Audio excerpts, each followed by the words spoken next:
Hello hi നമസ്കാരം. Thug life നായകന് ശേഷം കമലഹാസൻ, മണിരത്നം, എ റഹ്മാൻ ഒന്നിക്കുന്ന സിനിമ. കൂടെ ചിമ്പു, തൃഷ, ജോജു, നാസർ അങ്ങനെ ഒരുപാട് കാസ്റ്റ് ഉണ്ട്. സിനിമ എങ്ങനെയാണെന്ന് വെച്ച് കഴിഞ്ഞാൽ 90, 2000 കാലഘട്ടത്തിലൊക്കെ ഇറങ്ങിയിരുന്നെങ്കിൽ ഹിറ്റ് അയക്കാവുന്ന ഒരു മൂവി. അത്രയും പഴയ ഒരു സ്റ്റോറിയാണ് ഈ സിനിമയ്ക്കുള്ളത്. ഒരു പഴയ വീഞ്ഞ് പുതിയ കുപ്പിയിൽ എന്ന് തന്നെ പറയാൻ പറ്റും. പക്ഷേ പുതിയ കുപ്പിയായിരുന്നിട്ട് കൂടി നമുക്ക് ഒട്ടും എൻജോയ് ചെയ്ത് കാണാനുള്ള സംഭവമൊന്നുമില്ല.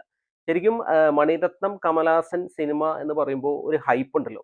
ഒരു ഹിമാലയൻ ഹൈപ്പാണ് നമുക്കുണ്ടായിരുന്നത്. പക്ഷേ സിനിമ കണ്ടു കഴിയുമ്പോൾ നമുക്ക് ഫ്രീസറിൽ വെച്ചിരിക്കുന്ന ചെറിയൊരു ഐസ് ഉണ്ടല്ലോ. അത്രയും ഒരു സംഭവം നമുക്ക് കിട്ടുന്നുള്ളൂ. സിനിമയുടെ മേക്കിംഗ് ആയാലും ആക്ടേഴ്സിന്റെ പെർഫോമൻസ് ആയാലും എല്ലാം ഒരു നോർമൽ. നമ്മൾ കണ്ടുമടുത്ത സീനുകളും ക്ലീഷേ ഡയലോഗ്സുകളും അതുപോലത്തെ സ്റ്റോറിയും റിവെഞ്ചും എല്ലാം ആ ഒരു പഴയ സിനിമ പൊടി തട്ടിയെടുത്ത് നമ്മുടെ മുൻപിൽ എങ്ങനെ അവതരിപ്പിച്ചു എന്നുള്ളതാണ് മണിരത്നം ഈ സിനിമയിൽ ചെയ്തിരിക്കുന്നത്. അപ്പൊ മണിരത്നത്തിന്റെ ഒരു ക്രാഫ്റ്റ് എന്ന് പറയാനായിട്ട് ഒന്നുമില്ല സിനിമയിൽ.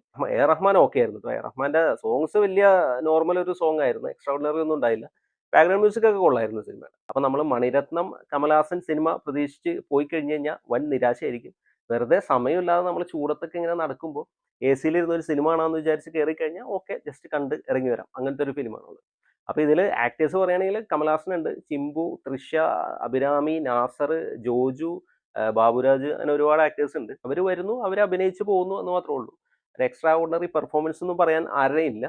കമലഹാസനൊക്കെ ശരിക്കും വയസ്സായി. പുള്ളിയുടെ ആ ഒരു ടയർഡ്നെസ് ശരിക്കും മുഖത്തൊക്കെ നമുക്ക് ഫീൽ ചെയ്യുന്നുണ്ട് പെർഫോമൻസിലും. അപ്പൊ കാണുമ്പോൾ തന്നെ ഓഹ് വയ്യാതെയാണ് ഇങ്ങേര് പെർഫോം ചെയ്യുന്നത് നമുക്ക് അറിയാൻ പറ്റും. അതിന്റെ ഇടയിൽ കൂടി പറന്നുള്ള ഇടി, ചാട്ടം ഇതൊക്കെ കാണുമ്പോൾ നമുക്ക് അറിയാൻ പറ്റും ഇതൊക്കെ ഡ്യൂപ്പാണെന്നുള്ളത്.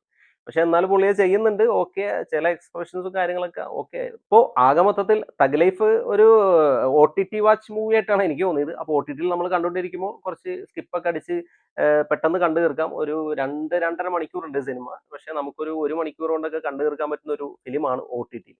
അപ്പോൾ നിങ്ങൾ ഈ സിനിമ കണ്ടിട്ടുണ്ടെങ്കിൽ നിങ്ങളുടെ അഭിപ്രായം ഒന്ന് കമന്റ് ചെയ്യുക. വീഡിയോ ഇഷ്ടപ്പെട്ടാൽ ഒന്ന് ലൈക്ക് ചെയ്യുക. ചാനൽ ഒന്ന് സബ്സ്ക്രൈബ് ചെയ്താൽ സന്തോഷം. പുതിയൊരു വീഡിയോയുമായി നമുക്ക് വീണ്ടും കാണാം. Thanks for watching.